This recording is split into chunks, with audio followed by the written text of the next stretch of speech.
अस्सलाम वालेकुम नाज़रीन, मेरा नाम गुलाम मुर्तज़ा, आपको खुशामदीद कहते हैं। आज के प्रोग्राम में आज की जो टॉप स्टोरी रही वो वज़ीर आज़म इमरान ख़ान साहब का कौमी असम्बली में ख़िताब रहा। आज वज़ीर आज़म इमरान ख़ान साहब ने कौमी असम्बली में ख़िताब किया और ख़ासा तवील लंबा ख़िताब किया। इसके ऊपर हम ख़िताब सुनते रहे और जो पॉइंट्स उन्होंने रेज़ किए बाकायदा तौर पे वन बाय वन चीज़ों को नेगेट किया उन्होंने, नरेट किया उन्होंने। पहला कोरोना के बारे में कहा, हालात बताए उन्होंने, फिर इकॉनमी के मुख्तलिफ हालात और अपने किए गए कामों के बारे में जो आदाद व शुमार थे वो बताए कि हमने क्या क्या स्टेप्स लिए और उनकी स्टेप्स की वजह से क्या क्या फ़ायदे हुए। अच्छा, उसके बाद फिर ख़ारजी मामलात का भी जिक्र करते रहे। ख़ारजी मामलात में मामलात इंडिया तक भी गए, चीन तक भी गए, अफ़गानिस्तान तक भी गए।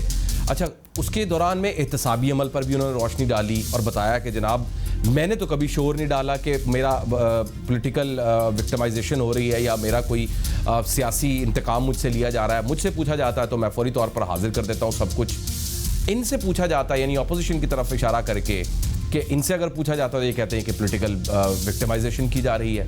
अच्छा, इसी दौरान उन्होंने तारीख के औराक भी पलटे। रियासत मदीना की बात चलने के लिए चीज़ें उन्होंने छेड़ी, बातें छेड़ी, लेकिन साथ में उन्होंने जब तारीख का हवाला देते रहे तो उसामा बिन लादेन का जिक्र कर दिया। उसामा बिन लादेन का जिक्र करके उन्होंने उसामा बिन लादेन शहीद कर दिया। उन्होंने क्या कहा, ज़रा वो मुलाहिज़ा कीजिए। हुआ जी, उसामा बिन लादेन को इन्होंने अमेरिकन ने आके एबटाबाद में मार दिया, शहीद कर दिया। उसके बाद क्या हुआ? सारी दुनिया ने हमें गालियां निकाली, बुरा हमें कहा, हमें बुरा भला कहा। उसामा बिन लादेन को आज शहीद डिक्लेयर कर दिया। वो बंदा इस सरजमीन के ऊपर दहशतगर्दी लेके आया था। बिलावल भुट्टो साहब ने पॉइंट रेजिंग की। इस बारे में ज़रा डिटेल में बात करते हैं। एक मुख्तसर सी ब्रेक लेते हैं, ब्रेक के बाद हाजिर होते हैं।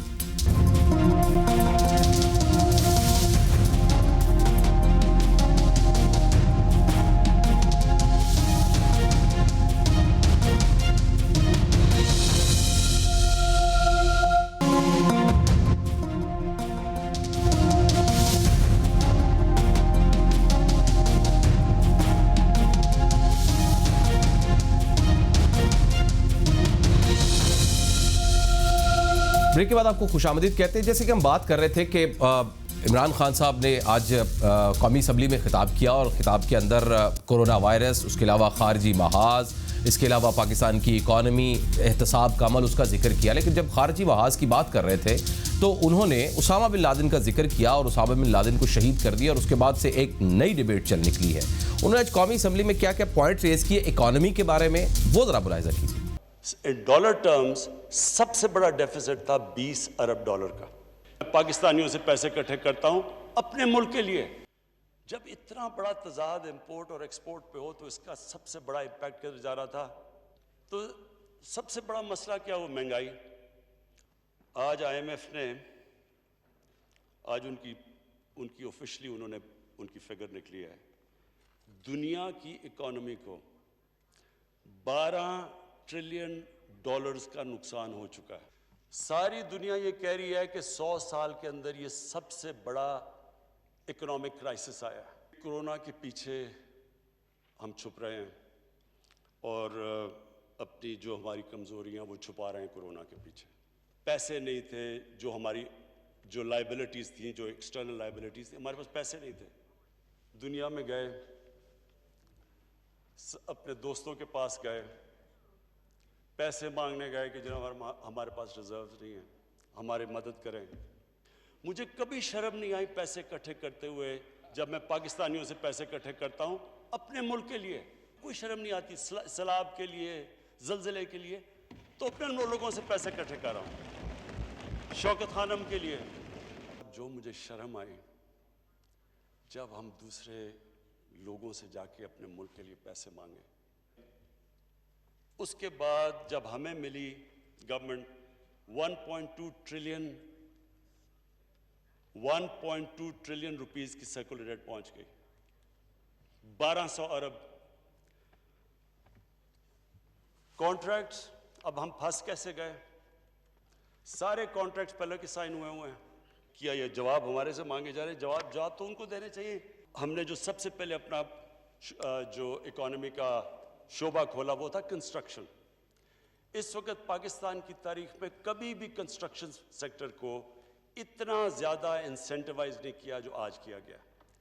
30 अरब रुपया तो हमने सिर्फ रखा हुआ है कंस्ट्रक्शन इंडस्ट्री के लिए आसानियां पैदा करने के लिए। अब तक 50 अरब रुपया हमने रखा है। हमने इनकी खादों की कीमतें भी हमने सब्सिडाइज की हैं। कॉन्सेंट्रेशन ये है कि कंस्ट्रक्शन और एग्रीकल्चर को हम आज प्रायोरिटाइज करें और इसके ऊपर पूरा जोर लगाएं। ऑस्टेरिटी कैंपेन की हमने अपने खर्चे कम किए। मैं हमारी गवर्नमेंट के, हमारी फेडरल गवर्नमेंट के खर्चे कम किए। हमने पाकिस्तान आर्मी को कहा, पहली दफ़ा पाकिस्तान की फौज ने, ये दूसरी दफ़ा है कि उन्होंने रियल टर्म से अपने खर्चे कम किए, जबकि हिंदुस्तान अपने खर्चे बढ़ा रहा है। कि हमने जो गरीबों के लिए, जो आम लोगों के लिए जो हमारा एहसास प्रोग्राम, जो पाकिस्तान की तारीख का सबसे बड़ा प्रोग्राम है, आम लोगों को गुर्बत से निकालने का, पॉवर्टी एलिविएशन का, पिछले 3 साल में सबसे ज़्यादा टैक्स इकट्ठा हुआ 17% पे। कोविड से पहले जब ये कोरोना वायरस की लॉकडाउन नहीं हुआ तो हमारा 17% हमारा टैक्स की ग्रोथ थी। हमारा नॉन टैक्स रेवेन्यू 33% बढ़ा। हमारी फॉरेन डायरेक्ट इन्वेस्टमेंट $1 अरब से गई $2.1 अरब पे डबल हुई फॉरेन डायरेक्ट इन्वेस्टमेंट। हमारी रेमिटेंसेस में 3% इजाफा हुआ। हमारी एक्सपोर्ट्स मार्च के अंदर जब ये कोविड से पहले जो हमारी एक्सपोर्ट्स थी वो पिछले 10 साल में सबसे तेजी से ऑन अ मंथ बेसिस हमारी एक्सपोर्ट्स बढ़ रही थी। और भी उनसे बहुत बातें की। ख्वाजा से भी ठीक ठाक पॉइंट रेज किए, बिलावल साहब ने बहुत से पॉइंट रेज किए। क्या कहा उन्होंने, जरा वो मुलाहिजा करिए। हुआ जी, उसामा बिन लादेन को इन्होंने अमेरिकन ने आके एबटाबाद में मार दिया, शहीद कर दिया। उसके बाद क्या हुआ? सारी दुनिया ने हमें गालियां निकाली, बुरा हमें कहा, हमें बुरा भला कहा। उसामा बिन लादेन को आज शहीद डिक्लेयर कर दिया। वो बंदा इस सरजमीन के ऊपर दहशतगर्दी लेके आया था। वज़ीर-ए-आज़म का कहना था कि जब मैं वाशिंगटन तो मेरा खर्च नवाज शरीफ और आसिफ जरदारी के अखराजात का मुआवजा कर लें। यूएनओ में आसिफ जरदारी ने $13 लाख, नवाज शरीफ ने $11 लाख, शाहिद खकान ने $7 लाख और मैंने $1,62,000 खर्च किए। क्या मखरूज मुल्क को इतने अखराजात करने चाहिए थे? उन्होंने कहा एक तरफ हम पैसे मांग रहे हैं तो दूसरी तरफ हम पैसे खर्च कर रहे हैं। आज हमसे जवाब मांगे जा रहे हैं। जवाब उन्हें देना चाहिए जिन्होंने मुल्क को इस हाल में पहुंचाया है। वज़ीर आज़म ने आज कहा कि करंट अकाउंट खसारा 20 से 30 अरब डॉलर तक पहुंच चुका है। बराह रास्त सरमायाकारी $1 अरब से दुगनी होकर $2.1 हो गई है। ज़र मुबादला के ज़खायर में 3% इजाफा हुआ है। हमारी रेटिंग B3 में चली गई है। वज़ीर आज़म हाउस के अखराजात कम कर दिए हैं। वज़ीर आज़म हाउस का स्टाफ 534 से कम करके आधा कर दिया है। खर्चे कम करने से प्राइमरी खसारा खत्म हो गया है। स्टेट बैंक से कोई कर्जा नहीं लिया। 6,000 अरब रुपए कर्ज था वो भी खत्म कर दिया है। अब तक हम 5,000 अरब रुपए कर्ज वापस कर चुके हैं। पिछली हुकूमतों ने जो लिए थे वो वापस किए हैं। ये भी कहा उन्होंने कि पाक फौज ने भी अपने अखराजात कम किए हैं। एहसास प्रोग्राम अवाम को गुर्बत से निकालने का प्रोग्राम है। कोरोना से पहले 17% टैक्स ग्रोथ थी। अब तक हम 5,000 अरब रुपए कर्जे वापस कर चुके हैं। सियाहत का शोबा खोलने से मुतालिक सोच रहे हैं। ज़राअत के शोबे के लिए 50 अरब रुपए रखे हैं। खाद की कीमतों में सब्सिडी दी है। 1 करोड़ 20 लाख खानदानों में रिकॉर्ड वक्त में फंड तकसीम किए गए हैं। कोई नहीं कह सकता कि एहसास प्रोग्राम में सियासी मुदाखलत है। अब तक हुकूमत 200 पनाहगाहें बना चुकी। ये उन्होंने बहुत सारी बातें की। तो असल हकायक क्या है? ऑपोजिशन इन आदादो शुमार को मानने को तैयार नहीं है। तो असल हकायक है क्या? असल में इसके लिए बात करते हैं माहिर मुआशिर इक़्तिसादी उमूर डॉक्टर फ़ारूक सलीम साहब मेरे साथ मौजूद है। डॉक्टर साहब, कुछ मैंने रेज़ किए जो इमरान खान साहब ने, वज़ीर आज़म इमरान खान साहब ने फ्लोर ऑफ द हाउस पर रेज़ किए। आप एग्री करते हैं कि कुछ ऐसा ही हुआ है और वाकई इकॉनमी बहुत ज़्यादा ग्रोथ कर रही है? देखिए मुज़्ज़र साहब, एक मईशत का बुनियादी असूल ये है कि आम आदमी को मईशत समझाने की कोई ज़रूरत नहीं है। मैं अगर यहाँ बैठ के कहूँ कि मईशत बहुत ज़बरदस्त जा रही है, 22 करोड़ पाकिस्तानी को किसी इकोनॉमिस्ट की या किसी वज़ीर आज़म की ज़रूरत नहीं है कि उनको बताएं कि मईशत किस सिमत में जा रही है। कोई पाकिस्तानी जो बिजली का बिल देता है, जो गैस का बिल देता है, जो बाजार से गोश्त खरीदता है, बाजार से सब्जी खरीदता है, उसको पता चल जाता है कि उसकी क़ुव्वत ख़रीद का क्या हाल है। उसको पता चल जाता है कि उसके महल्ले में कितने लोग बेरोज़गार हो रहे हैं। वो जानता है कि मईशत का हाल बुरा हो रहा है या बेहतर हो रहा है। तो ये ना मैं समझा सकता हूँ और ना वज़ीर आज़म की कोई बात सुनने को तैयार होगा मईशत के हवाले से। अब आपने कहा कि वज़ीर आज़म साहब ने मखसूस, मैंने गिने कोई 7 या 8 स्पेसिफिक किस्म के माशी इशारे इस्तेमाल किए और उनका जिक्र किया अपनी तकरीर में। इसमें कोई शक नहीं मुर्तज़ा साहब के उनमें से 2 जो हैं वो हकायक हैं, वो हकीकत है। एक उसमें से करंट अकाउंट डेफिसिट है, इसमें कोई शक नहीं कि 20 अरब डॉलर का करंट अकाउंट का खसारा पीटीआई की हुकूमत के विरसे में आया था और पिछले 22-23 महीनों में वो 20 अरब से गिर के 3 अरब पे पहुंच गया है। ये वाकई सही बात है। दूसरी चीज़ है जो एहसास प्रोग्राम का जिक्र किया जाता है, वो वाकई में तारीखी अमाउंट मुख्तस की गई थी 180 अरब रुपए की पिछले साल और इस बजट में वो बढ़ा के 200 अरब कर दी गई है। तो ये 2 इशारे तो पक्के हैं। बाकी जितने जिक्र आपने किए कर्जा जात के हवाले से, फॉरेन डायरेक्ट इन्वेस्टमेंट के हवाले से, वो सारे अफसाने हैं। शायद माशी टीम ने हमारे वज़ीर आज़म को सही तरह ब्रीफ नहीं किया। अब आप देखिए जब कर्जा जात की बात आती है, हमारे वज़रा कुछ अरसे से ये कह रहे हैं कि 5000 अरब के कर्जा जात हमने वापस कर दिए।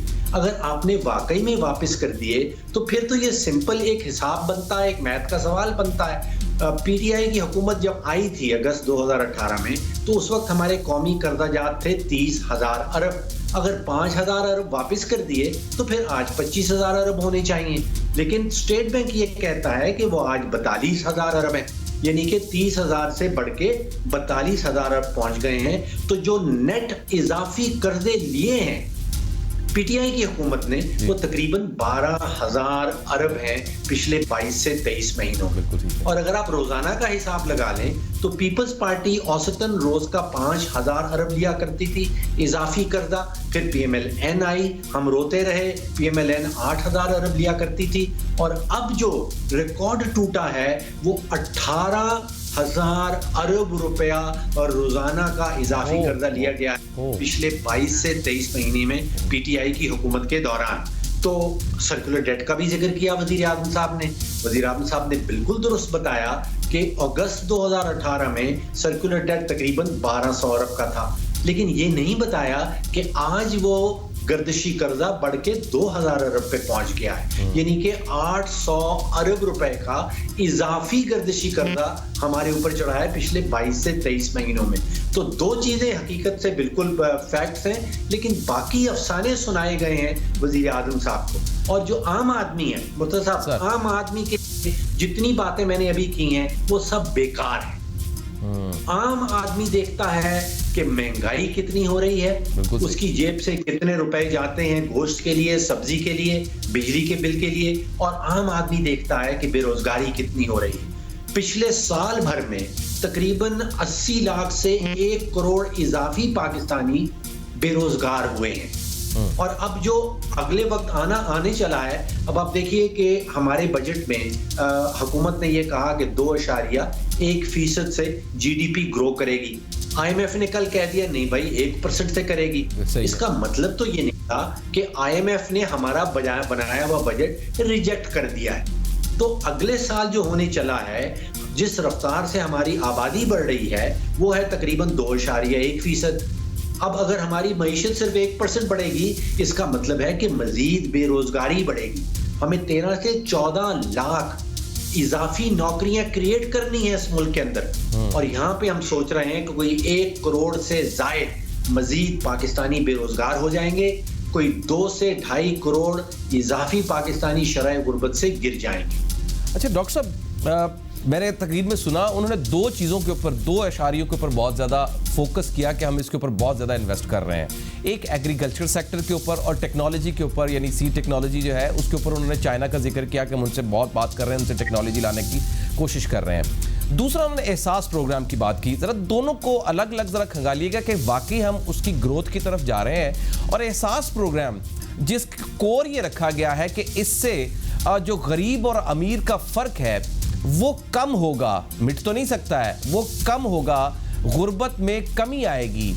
क्या एहसास प्रोग्राम की वजह से गुर्बत में कमी मुतवक्के है और क्या वाकई ज़राअत के शोबे के ऊपर फोकस ज़्यादा किया जा रहा है, काम हो रहा है? मुझे साहब, एहसास प्रोग्राम जो पहले बेनज़ीर इनकम सपोर्ट प्रोग्राम हुआ करता था, बहुत अच्छा प्रोग्राम है।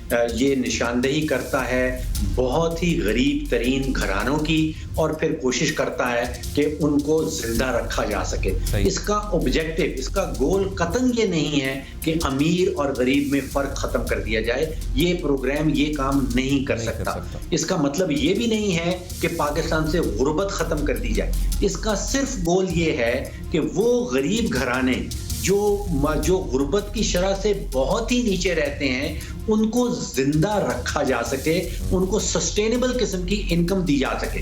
ये असल ग्रोथ जो है, अगर आपने किसी को गुर्बत से बाहर निकालना है, अगर पाकिस्तानी जो गुर्बत में पड़े हैं उनको बाहर निकालना है, तो फिर हमें फैक्ट्रियां लगानी है। फिर ये एहसास प्रोग्राम का ये ऑब्जेक्टिव नहीं है। हमें फैक्ट्रियां लगानी है, हमें नई नौकरियां क्रिएट करनी है, फिर जाके गुर्बत जो है वो दूर होना शुरू होगी। यहाँ पे वो काम नहीं हो रहा। यहाँ पे फैक्ट्रियां बंद हुई हैं पिछले साल भर में, तो यहाँ पे मजीद लोग बेरोजगार हो रहे हैं। तो ये तो बड़ा क्लियर है। कभी भी एहसास प्रोग्राम ने खुद से भी ये क्लेम नहीं किया कि वो गरीब और अमीर का फर्क दूर करने के लिए बैठा है। वो तो एक आपको 12,000 रुपया 3 या 4 महीने के अरसे के ऊपर मिल जाएगा। उससे सिर्फ आप, अल्लाह करे कि वो गरीब तरीन खानदान जो है वो जिंदा रह पाएंगे।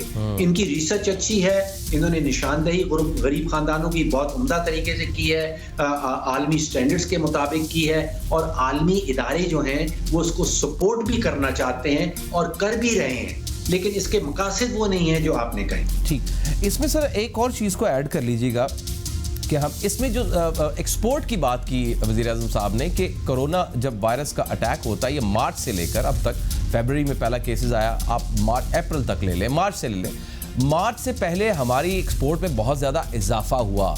वाकई हुआ इजाफा? देखिए, कोरोना इस माली साल में इसका 3 या 4 महीने का रोल है।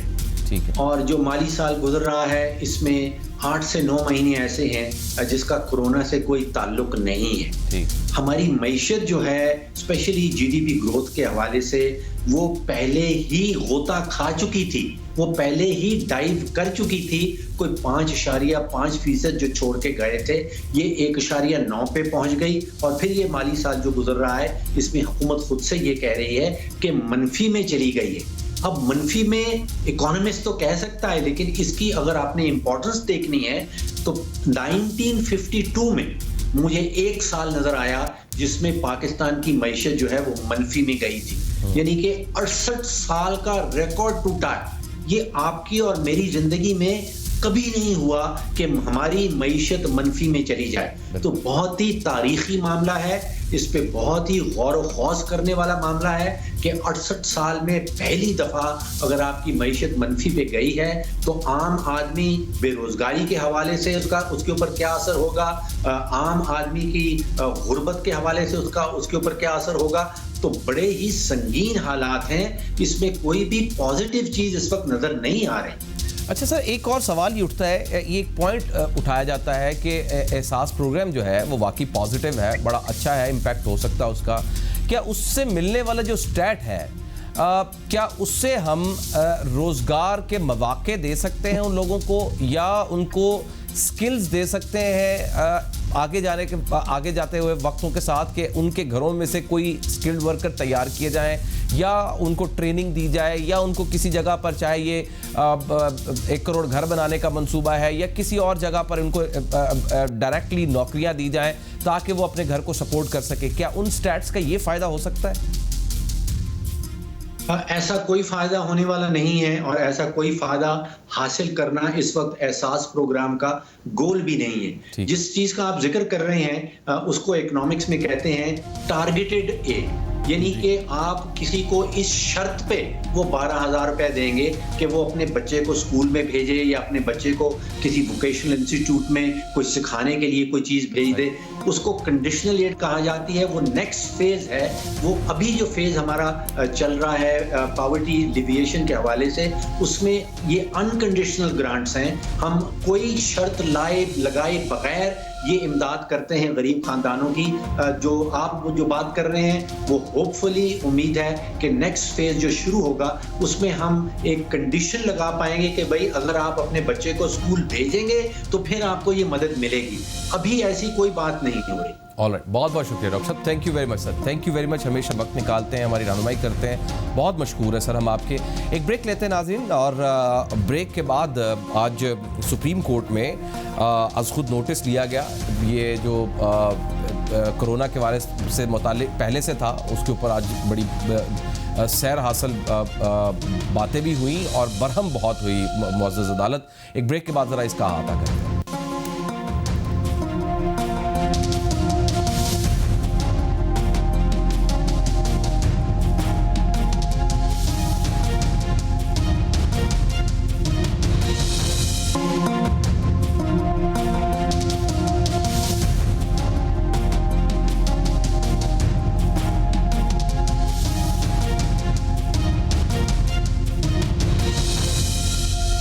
ब्रेक के बाद आपको खुशामदीद। चीफ जस्टिस सुप्रीम कोर्ट ने कहा कि लोगों को बड़ी उम्मीद थी इसलिए तब्दीली लाए, लेकिन हुकूमत की मुआशी पॉलिसी क्या है कुछ पता नहीं है। सुप्रीम कोर्ट में कोरोना आज खुद नोटिस केस की समाअत के दौरान चीफ जस्टिस ने रिमार्क्स देते हुए कहा कि वजीर आजम कहते हैं कि एक सूबे का वजीर आला आमिर है, इसकी क्या वजाहत होगी? क्या वजीर आजम की इस सूबे में कोई रिट नहीं है? हुकूमत को 20 लोग यरगमाल नहीं बना सकते। चीफ जस्टिस साहब ने कहा कि एनडीएमए अरबों रुपए इधर उधर खर्च कर रहा है, इदारे के काम में शफाफियत नजर नहीं आ रही है। कोरोना वायरस ने कई लोगों को रातों रात अरबपति बना दिया है। उनका ये कहना था कि दस्तावेजात के मुताबिक एक निजी कंपनी अल हफीज के लिए N95 मास्क बनाने की मशीनरी एनडीएमए ने अपने जहाज पर मंगवाई। क्या कस्टम ड्यूटी दी? ऐसे तो कंपनी N95 मास्क बनाने वाली वाहिद कंपनी बन गई। एनडीएमए ने सिर्फ एक कंपनी को सहूलत फराहम की और उसकी फैक्ट्रियां लगवा दी। निजी कंपनी का मालिक 2 दिन में अरबपति बन गया होगा। चीफ जस्टिस साहब ने साथ में एक और मामले को बात की कि सिंध के हुक्मरानों के लिए 4 अरब रुपए की 400 लग्जरी गाड़ियां मंगवाई गई, लेकिन कराची का गुजर नाला साफ करने के लिए पैसे नहीं है। उन्होंने हुक्म दिया कि लग्जरी गाड़ियां मंगवाने की इजाजत नहीं देंगे। सिंध से 16 मिलियन टन चोरी हो गई गंदम, उसका क्या बना? उन्होंने सवाल किया। अदालत ने N95 मास्क की तैयारी के लिए जो दरामद मशीनरी है, निजी कंपनी से अदायगी की तफसीलात, ज़राए आमदन और एनडीएमए की जानिब से दरामद की जाने वाली अद्वियात की तफसील 2 हफ्ते में तलब कर ली है। तो आइए इसके लिए बात करते हैं कि क्या कुछ हुआ। इसमें और भी डिटेल है। सीनियर सहाफ़ी बराए अदालती उमूर मोहम्मद कामरान साहब इस्लामाबाद से मेरे साथ जुड़ रहे हैं। कामरान साहब, बहुत बहुत शुक्रिया, आप हमेशा हमारे लिए वक्त निकालते हैं, हमारी रहनुमाई करते हैं। ये सर जो कोरोना खुद केस था, इसमें अब तक क्या डेवलपमेंट हुई है और क्या एनडीएमए को भी तलब किया गया है? चेयरमैन एनडीएमए को तलब किया गया है। आज क्या हेयरिंग हुई? जी शुक्रिया मुर्तज़ा साहब। जी बिल्कुल, कोरोना वायरस के ऊपर जो इस वक्त सूरत हाल है, इसका असखुद नोटिस लिया था चीफ जस्टिस ने, और ये असखुद नोटिस केस है। और इसमें जो जितने भी जिम्मेदारान थे उनको नोटिस करके बुलाया गया था सुप्रीम कोर्ट में। और एनडीएमए के जो सरबराह हैं ये सिर्फ आज नहीं पेश हुए, बल्कि इससे पहले भी ये पेश होते रहे हैं। और अगर मैं ये कहूँ कि इससे पहले की पेशियों में एनडीएमए ने जो अपनी कारकर्दगी बयान की थी तो उन्होंने अदालत को मुतमईन कर दिया था। तो लेकिन आज जो N95 मास्क हैं, इनकी प्रोडक्शन के हवाले से जब इनसे सवाल जवाब हुए थे तो उस पर अदालत जो है उन्होंने कुछ तहफ़्फ़ुज़ात का इज़हार किया था अपने रिमार्क्स के ज़रिए। उनका ये कहना था कि N95 की जो प्रोडक्शन है ये यहाँ पर जब हो रही थी तो ये किसी और कंपनी को इसका ठेका जो है इसका कॉन्ट्रैक्ट क्यों दिया गया। इसमें यकीनी तौर पर अदालत ने जो कौमी मफाद है उसको मद्देनज़र रखा हुआ है कि जहाँ हम इस वक्त मुल्की मईशत जो है वो कोरोना की वजह से चूँकि वो उस वक्त स्टेट्स में है, इस वक्त माशी सूरत हाल जो है वो मुल्क की नहीं है, तो वो इसलिए इन चीज़ों के ऊपर ज़्यादा तवज्जो दी जा रही है कि किस तरीके से अवेलेबल रिसोर्सेज में रहते हुए और जो हमारे अवेलेबल इस वक्त वसाइल हैं इस कोरोना से निपटने के लिए, उनके अंदर रहते हुए, उनके इस्तेमाल करते हुए हम कम से कम खर्च में किस तरीके से इस पेंडेमिक से निबरद आज़मा हो सकते हैं। तो बुनियादी तौर पर अदालत की जो मंशा थी वो ये थी कि क्यों आखिर ये जब एक प्रोडक्शन पाकिस्तान में हो सकती थी, पाकिस्तान में उसकी कैपेबिलिटी भी है और उसकी एक्सपर्टीज़ भी मौजूद हैं, और तो क्या वजह थी कि इसका जो एक कॉन्ट्रैक्ट था वो एक दूसरी कंपनी को दे दिया गया। तो इस हवाले से एनडीएमए की जानिब से जो रिप्लाई दी गई थी उसमें उन्होंने वही अपनी पहला वाला स्टैंस जो था वो उसको रखा था कि एनडीएमए जो भी इस वक्त इक़दाम उठा रहा है वो इमरजेंट बेसिस पे किए जा रहे हैं, क्योंकि ये पेंडेमिक जो है ये पहली बार पूरी दुनिया में आया है, न सिर्फ पाकिस्तान में बल्कि पूरी दुनिया में। और इसके हवाले से चूँकि गैर मामूली हालात हैं इसलिए गैर मामूली फैसले किए जा रहे हैं, और उनका ये कहना था कि गैर मामूली हालात को सामने रखते हुए जो कौमी मफाद है उनको अव्वलीन तरजीह दी जा रही है और ऐसे फैसले किए जा रहे हैं जो कि इस सूरत हाल से निबरद आज़मा होने के लिए न सिर्फ ये कि कारगर हों बल्कि वो कौमी मफाद में भी हो। अच्छा, ये कामरान साहब, ये जो 400 अरब की गाड़ियां थी, ये क्या 400 लग्जरी गाड़ियां जो 4 अरब की है, ये मामला क्या इसके साथ जिक्र हो गया इसका? हेलो मुर्तज़ा साहब, आपकी आवाज़ ज़रा, मैं ये कह रहा था कि 400 लग्जरी गाड़ियां मंगवाने की जो 4 अरब रुपए की बात हुई वो क्या हुई? हेलो, आवाज आ रही है कामरान साहब? कामरान साहब, आपको मेरी आवाज आ रही है? हेलो कामरान साहब, आपको आवाज आ रही है मेरी? मैं आपको सुन नहीं पा रहा। कामरान साहब से दोबारा राब्ता करें, उनको मेरी आवाज नहीं जा पा रही है, उनसे दोबारा राब्ता करें। और इसके ऊपर हम ये भी साथ में जानने की कोशिश करेंगे कि अब तक की जो हेयरिंग हुई उसमें जो सू मोटो है चूँकि, तो इसमें दरअसल मुअज़्ज़ज़ अदालत क्या जानना चाहते हैं और इसमें मुअज़्ज़ज़ अदालत इसमें क्या डायरेक्शन लेना चाहती है। लेकिन साथ ही साथ हमने ये भी देखा आज कि चीफ जस्टिस पाकिस्तान ने पायलट्स के जाली लाइसेंस के मामले का नोटिस लेते हुए डीजी सिविल एविएशन से 2 हफ्ते में जवाब तलब कर लिया है। उसका भी ये सू मोटो ले लिया उन्होंने। अदालत ने पीआईए, एयर ब्लू, सीरियन के सरबराहान को भी आइंदा समाअत पर पेश होने की हिदायत की है। चीफ जस्टिस गुलजार अहमद ने रिमार्क्स दिए कि सिविल एविएशन पैसे लेकर पायलट को लाइसेंस जारी करती है। ऐसे लगता है जैसे पायलट चलता हुआ मिसाइल उड़ा रहे हों, वो मिसाइल जो कहीं भी जाकर मर्जी से फट जाए। बताया गया 15 साल पुराने जहाज में नुक्स नहीं है, मलबा पायलट और सिविल एविएशन पर डाला गया है। लगता है डीजी सिविल एविएशन को बुलाना पड़ेगा। चीफ जस्टिस पाकिस्तान ने कहा कि जाली डिग्रियों वाले पायलट के खिलाफ क्या किया गया है, मुसाफिरों की जान खतरे में डालना संगीन जुर्म है। कल असेंबली की कार्रवाई देखकर हैरान हो रहा था। उधर तैयारा हादसे की अबूरी रिपोर्ट आने के बाद CEO air marshal Arshad Malik साहब ने मुबैना जाली लाइसेंस के हामिल पायलट्स के खिलाफ कार्रवाई के लिए डीजी सिविल एविएशन से पायलट्स की फहरिस्त मांग ली है और पीआईए के सीईओ की जानिब से गुज़श्ता 2 रोज़ के दौरान सिविल एविएशन अथॉरिटी हुकाम को 2 खत लिखे हैं। तो मजमूई तौर पर ये 2 सू मोटो है। आज ये सू मोटो नोटिस लिया गया। इससे पहले जो कोरोना वायरस से मुतालिक था, मोहम्मद कामरान से अब से हमारी बात हो रही थी, उनसे दोबारा बात करते हैं। लेकिन इस मामले के ऊपर हम ये सवाल उठा रहे हैं कि 30% पायलट के लाइसेंस मशकूक बताए जा रहे हैं। खुद वफाकी वजीर बता रहे हैं अगर ये बात साबित हो गई तो पीआईए का जो इंटरनेशनल लाइसेंस है वो कैंसिल भी हो सकता है, उसके भी इशारे हो सकते हैं। और साथ में एक और सवाल हम उठा रहे हैं कि वो जो लाइसेंस इशू कैसे होते हैं। पीआईए जब पायलट को हायर करते हैं तो वो किन किन मराहल से गुजर कर जाते हैं, और अगर लाइसेंस जाली है तो फिर इस हायरार्की से कैसे निकल गए ये जो जाली लाइसेंस याफ्ता थे। तो इसके लिए हम बात करते हैं। हमारे साथ शकील आफ्ताब साहब भी मौजूद है, साहब भी हमारे साथ मौजूद हैं जो हमें अदालती कार्रवाई के बारे में बता रहे थे। कामरान साहब, अब दरमियान में बात रुक गई। हमने साथ में आज जो दूसरा सो मोटो लिया, मामले कामरान साहब नहीं है मेरे साथ। शकील आफ्ताब साहब, अब मुझे ये समझाइएगा कि मैं आपसे ये बात करना चाह रहा था कि अब ये इसके ऊपर सो मोटो भी ले लिया गया है। पहले तो मैं ये समझना चाहता हूँ कि ये जो लाइसेंस मिल जाना ये इशू कैसे होता है, फिर उसके बाद जब पीआईए में नौकरी लेनी होती है या जाहिर है पायलट भर्ती किए जाते हैं तो उसका प्रोसेस क्या होता है शकील साहब?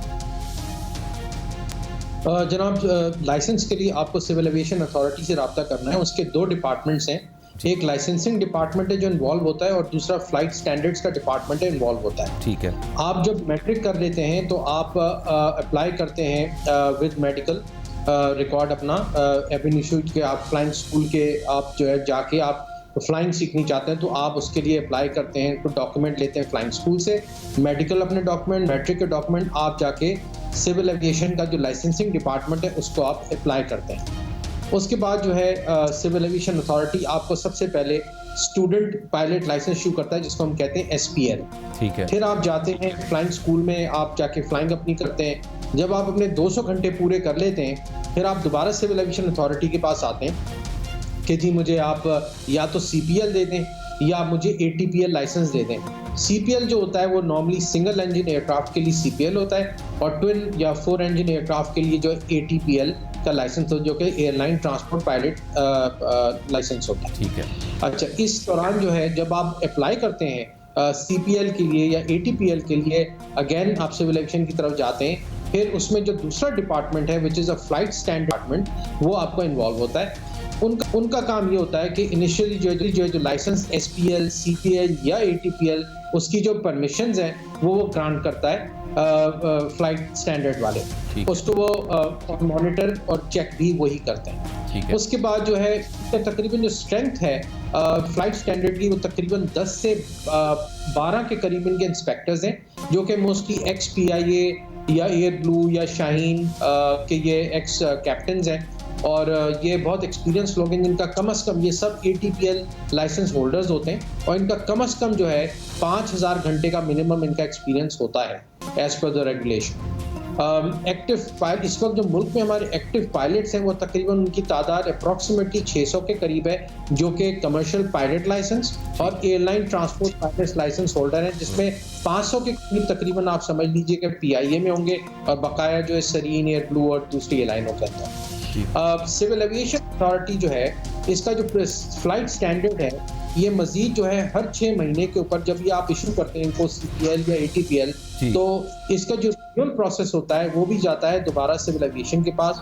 सिविल एविएशन के जो मॉनिटर्स होते हैं वो हर 6 महीने के ऊपर सिमुलेटर चेक्स करते हैं उनका, उसमें उसके बाद उनकी बाकायदा सिविल एविएशन इंस्ट्रूमेंट रेटिंग भी करता है, और सिविल एविएशन के जो मॉनिटर्स हैं वो लाइन चेक भी करते हैं उस वक्त जबकि आप कन्वर्जन पे, अगर कोई पायलट है लेट्स से वो एयरबस 320 से बोइंग पे जा रहा है, या बोइंग 777 से बोइंग 787 पे वो उसका जो अपग्रेडेशन हो रही है, तो उसका भी सिविल एविएशन के इंस्पेक्टर्स जाके लाइन चेक करते हैं।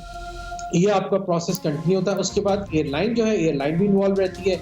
एयरलाइन जो है वो भी इंस्ट्रूमेंट रेटिंग करती है हर 12 महीने के ऊपर, जिसमें उनका फ्लाइंग चेक होता है और इंस्ट्रूमेंट रेटिंग होती है, और इसके साथ साथ जो है आपका जो है वो मैं सर शकील साहब मैं इसमें दरअसल इस सारी डिटेल को पूछने का मतलब ये था कि अभी तक शायद इसके ऊपर कभी गुफ्तगू नहीं हुई इस प्रोसेस के बारे में। आपने अच्छा किया हमें बता दिया। मैं ये जानने की कोशिश करना चाह रहा था कि ये किस जगह पर आकर करप्शन हुई या मैनिपुलेशन हुई कि एक ऐसा शख्स जिसके पास लाइसेंस भी जाली है और फिर लाइसेंस के बाद वो जहाज भी उड़ाना शुरू कर देता। इतने लंबे प्रोसेस में किस पॉइंट पर आकर गलती हुई होगी, किस पॉइंट पर, किस मौके पर आकर करप्शन हुई होगी या मैनिपुलेशन हुई होगी?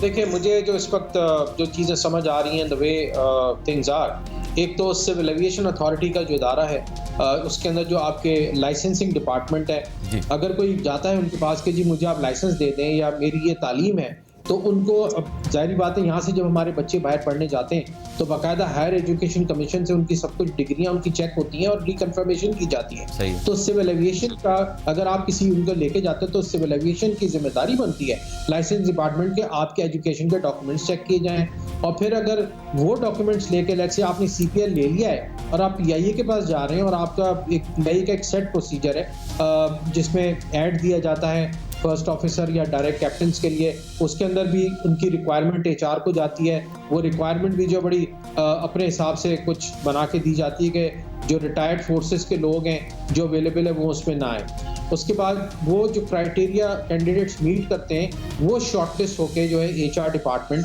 जो है वो आगे भेजता है फॉर इंटरव्यू के लिए, जिस पे बोर्ड एक कॉन्स्टिट्यूट होता है जो CEO बोर्ड कॉन्स्टिट्यूट कराता है, जिसमें HR, DFO, फ्लाइट ऑपरेशन और सेफ्टी वाले लोग बैठे होते हैं। मगर जब आप डॉक्यूमेंट देके PIA के पास जाते हैं तो HR department definitely they have to check कि जी 2 डॉक्यूमेंट उनके पास आ रहे हैं। तो अगर कोई कहता है कि जी मेरे पास CPL लाइसेंस है या मेरे पास ATPL लाइसेंस है और मेरी ये डिग्रियां हैं, तो HR department has to cross check with the civil aviation तो दोनों की मैं समझता हूँ जिम्मेदारी बनती है यहाँ पे कि ये दोनों ही जगह इनके चेक होनी चाहिए चीज़ें।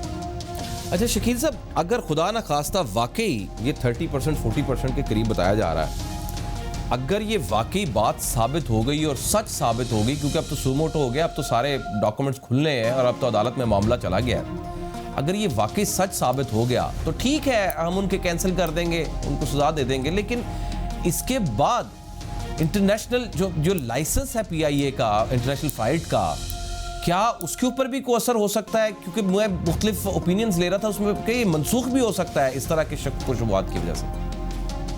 बिल्कुल गुलाम साहब, एक चीज़ हमें यहाँ थोड़ी सी बैकग्राउंड में जाने की ज़रूरत है। एक्चुअली ये चीज़ ट्रिगर किस तरह हुई थी? ये हुई थी मार्च 2018 में, जब chief justice of Pakistan Saqib honourable Saqib Nisar साहब जो है राव अनवार का, आपको याद है केस बड़ा मशहूर कर रहे थे, राव अनवार साहब तो उस पर ड्यूरिंग द कॉन्वर्सेशन उठा के जी वो शायद चले हो गए मुल्क से बाहर, या तो जी कुछ भी हो जाता है तो फेक डिग्री पे जो है लोग जहाज भी उड़ा लेते हैं, उसके ऊपर हुआ था सो मोटो। और जो कि जिसमें जो ऑपरेटर्स हैं एयरलाइंस रेगुलेटर सिविल एविएशन, उसको भी दिया था, उसके अंदर जो यूनिवर्सिटीज़ भी पार्टीज थी, मगर अनफॉर्चुनेटली वो डिस्पोज ऑफ हो गया 2019 में। जब चीफ जस्टिस साहब चले गए, तशरीफ ले गए, तो वो डिस्पोज ऑफ करके it stands dispose of as of 2019। इसके तहत तकरीबन 300 लोग PIA से निकाले गए, और जिसमें तकरीबन आप समझिए पायलट्स के अलावा केबिन क्रू भी था और डिफरेंट डिपार्टमेंट्स के लोग थे निकाले गए। उसके अंदर इस वक्त भी मौजूदा जो है जो भी लेटर लिखा है इन्होंने, आई थिंक CEO ने लिखा है PIA के, और जो मिनिस्टर साहब ने भी कहा है कि जी तकरीबन 264 लोग हैं जिनकी जो फेक सस्पिशियस लाइसेंस पायलट्स हैं, और जिसमें से 150 जो है वो खदशा है कि PIA के and they are potential hazard. आपका सवाल बिल्कुल सही है। खुदा ना करे अगर ये चीज़ और एलिवेट, तो हमारे वैसे ही आपको पता है कि पाकिस्तान के दोस्त दुश्मन आपको पता है क्या है, और उन्होंने अगर ये पॉइंट हमारा अगर रेज होता है और ये मामला जाता है तो यस, हमारा डेफिनेटली PIA की जो क्लियरेंसेस हैं जिसमें वो फ्लाई करते हैं इनटू दूसरे कॉन्टिनेंट्स में विदाउट नेमिंग एनीवन, वो उनकी परमिशंस मनसूख हो सकती हैं। तो PIA को एक बहुत बड़ा धचका यहाँ लग सकता है।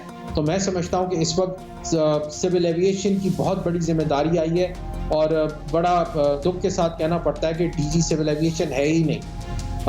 जो ऑफिशिएटिंग है, आई बिलीव दैट इज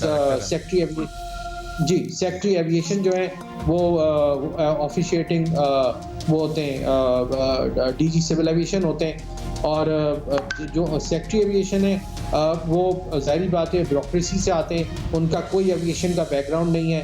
हमारे जो यानी अब तक मैं जो समझ सका हूँ सर वो ये है कि जो भी मैनिपुलेशन हुई है, अगर जाली लाइसेंस होल्डर पायलट्स आए हैं, उनकी रिक्रूटमेंट हुई है और उन्होंने जहाज उड़ाया है, तो ज्यादातर कसूर असल में सिविल एविएशन का है और बाकी कसूर PIA का है। क्या ये बात समझ में आती है? जी बिल्कुल। मैं सबसे पहले सिविल एविएशन को जो लाइसेंसिंग डिपार्टमेंट है, मैं समझता हूँ उसको बड़ा ये क्रिमिनल बनता है एक्ट, और उनको देखना चाहिए। और PIA का जो HR डिपार्टमेंट है कि उन्होंने वो डॉक्यूमेंट क्रॉस चेक किए या नहीं किए, और अगर इनको पता चल गया है कि इस किस्म के लोग हैं तो वो मतलब वो लोग आइडेंटिफाई अगर हो चुके हैं तो I hope they are not flying, और अगर नहीं हुए या they are in the process of getting information from civil aviation, Allah करे सिविल एविएशन को फौरी तौर पे दे दे, बिकॉज मैं क्या बोलूँ आपको, आई एम स्पीचलेस। थ्रेट है, बहुत बड़ा थ्रेट है। अब इस पे आप मशवरा क्या देते हैं? आप एक्सपर्ट हैं सिविल एविएशन के, होना क्या चाहिए, किस तरह से हम इसको बढ़ा सकते हैं? क्या जो मुख्तलिफ एसोसिएशंस हैं, चाहे जैसे पालपा है या क्रू की है या इनकी अपनी एसोसिएशंस है लेबर की, जो PIA के अंदर इन्वॉल्व हुई हैं, या उनको ख़त्म किया जाए, उनका इन्वॉल्वमेंट कम की जाए, क्योंकि वो एक प्रेशर ग्रुप होता है बहुत ज़्यादा, रेलवे में भी है, बाकी गवर्नमेंट इदारों के अंदर भी एसोसिएशंस होती हैं, वो एक प्रेशर ग्रुप बनती हैं। किया क्या जाए, किस तरह से इसको ठीक किया जा सकता है? देखिए, एक तो सबसे पहले PIA में जब ऐड आता है तो जॉब की रिक्वायरमेंट या जो भी डिपार्टमेंट भेजता है रिक्वायरमेंट भेजता है HR को कि जी आप ऐड दें और हमें एब इनिशियो लेने यानी फ्रेश ग्रेजुएट्स लेने, या आपने फर्स्ट ऑफिसर्स लेने, या आपने डायरेक्ट कैप्टन्स लेने और ATR। लेटली हम देख रहे हैं कि फर्स्ट ऑफिसर और डायरेक्ट कैप्टन्स की आ रही है ATR के ऊपर, मगर उसमें एज ब्रैकेट ये डाल दिया जाता है कि जिसमें कोई सीनियर लोग या एक्सपीरियंस लोग नहीं अप्लाई कर सकते। अब मैं आपको एक छोटी सी मिसाल देता हूँ, दुनिया में ऐसी मिसालें हमारे पास मौजूद हैं इस फील्ड के अंदर, इस ट्रेड में, कि बेहतरीन फिक्स विंग पायलट्स जो एविएशन के, आर्मी एविएशन के, नेवल एविएटर्स और आपके जो एयरफोर्स के पायलट्स हैं, हमारे पास वो तकरीबन आपको 50 साल की उम्र के वो मिल जाएंगे। उनके पास 2000 घंटे, किसी के पास 3000 घंटे, दे आर वेरी एक्सपीरियंस। और सबसे अच्छी बड़ी बात है कि वेरी वेरी डिसिप्लिन पीपल। मेरा सलाम है हमारी अफवाज को कि बहुत डिसिप्लिन है, और अल्लाह ताला उनको कायम दायम रखे। हमारे पास अल्लाह रब्बुल इज़्ज़त ने एक अपॉर्चुनिटी दी है हमें। I got you sir, I have 1 minute left. मुझे ये बताइएगा, एक मुख्तसरन कहिएगा, जो हमारा टेक्निकल डिपार्टमेंट है PIA का, उस पर आपकी राय क्या है? हमारा जो टेक्निकल डिपार्टमेंट है जी, बिल्कुल मैं मुतमईन नहीं हूँ अगर आप मेरी राय ले रहे हैं, बिकॉज इस PIA is such A giant, इसको अब स्ट्रेटेजिक बिजनेस यूनिट्स में बनाने की ज़रूरत है। और आपका जो टेक्निकल डिपार्टमेंट है उसको आप तो या तो EASA कंप्लाइंस करवाइए या आप उसको FAA कंप्लाइंस पे लेके जाइए। बिल्कुल ठीक। अगर आप चाहते हैं, तो देखिए एक एयरलाइन की जो बैकबोन है वो उसकी सेफ्टी है। अगर आपका टेक्निकली आपके जहाज साउंड नहीं है, अगर आपके पायलट्स जो उसको उड़ा रहे हैं वो ठीक नहीं है, तो then you don't have an airline, you have no future. बहुत शुक्रिया शकील आफ्ताब साहब, हम आपके मशकूर हैं, हमेशा आप हमारे लिए वक्त निकालते हैं, हमारे रहनुमाई फरमाते हैं। बड़े ज़बरदस्त पॉइंट आपने रेज़ किए। इसके साथ ही हमारा आज का प्रोग्राम इख्तिताम को पहुँचता है। फीडबैक ज़रूर दीजिएगा, अपना गिरदो निवाब का बहुत सा ख्याल रखिए। अल्लाह ने